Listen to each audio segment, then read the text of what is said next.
Michel Ménaché, je vous trouve là à l'EHPAD Saint-François d'Assise à la Croix-Rousse.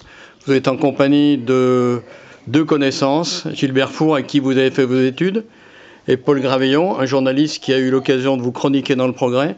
Alors, vous venez de sortir un nouveau recueil, Tango, Talgo et Alentour. Qu'est-ce qui motive le poète que vous êtes après 60 ans de parcours poétique?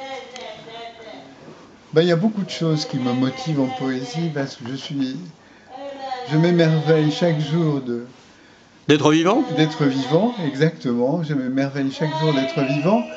L'état du monde m'effraie beaucoup, mais en même temps, j'aspire à un monde meilleur depuis des années, même si mes illusions euh, Ils sont pas perdus tout à fait. sont pas perdues tout à fait. Voilà, on va dire comme ça. Et il se trouve que j'adore travailler aussi avec d'autres types d'expression que l'écriture. Et j'aime travailler avec des peintres et des photographes en particulier.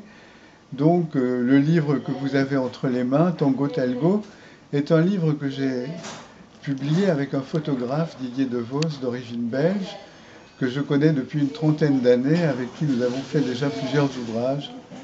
Et Tango Talgo, c'est un livre qui s'ouvre sur une partie qui s'appelle Ibérique, parce que ce sont des photos prises en Espagne par le photographe.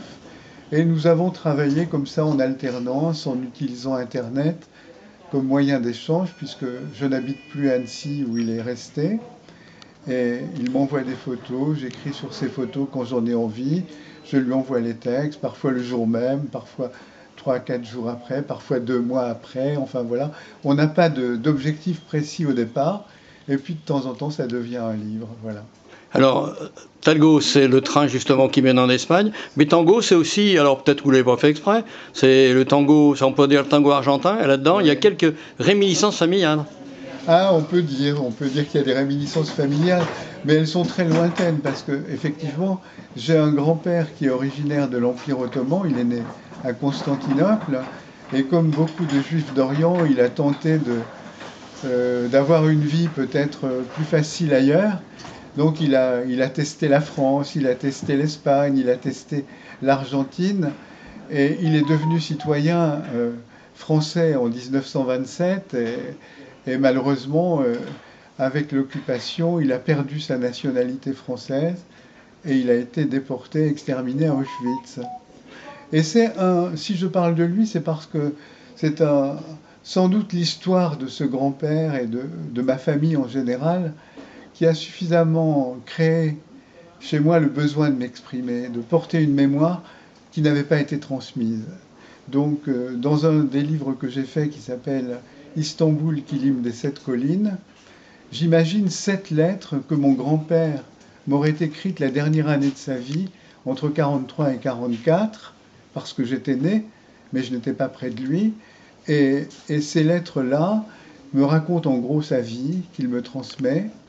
Et puis moi, en retour, comme j'ai fait une résidence d'écriture à Istanbul, eh bien, j'ai écrit des textes sur une- quelques dizaines de photos d'une photographe lyonnaise qui va régulièrement en Turquie et qui est amoureuse d'Istanbul, où j'ai fait une résidence d'écriture.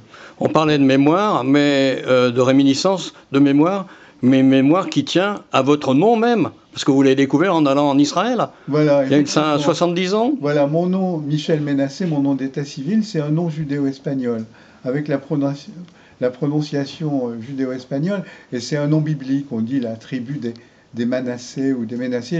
Il y avait 2 tribus d'Israël qui portaient ce nom, effectivement. Mais tous les noms israéliens, comme dans toutes les langues d'ailleurs, tous les noms veulent dire quelque chose au début. Et, et ce nom-là, en hébreu, en se prononçant Ménaché, signifie il fait oublier. Et je l'ai appris en 1962 en Israël, tant et si bien que la première chose que j'ai publiée, c'est un disque avec le comédien Maurice Bénichou, qui a été comédien à Lyon avant de se balader à travers la France.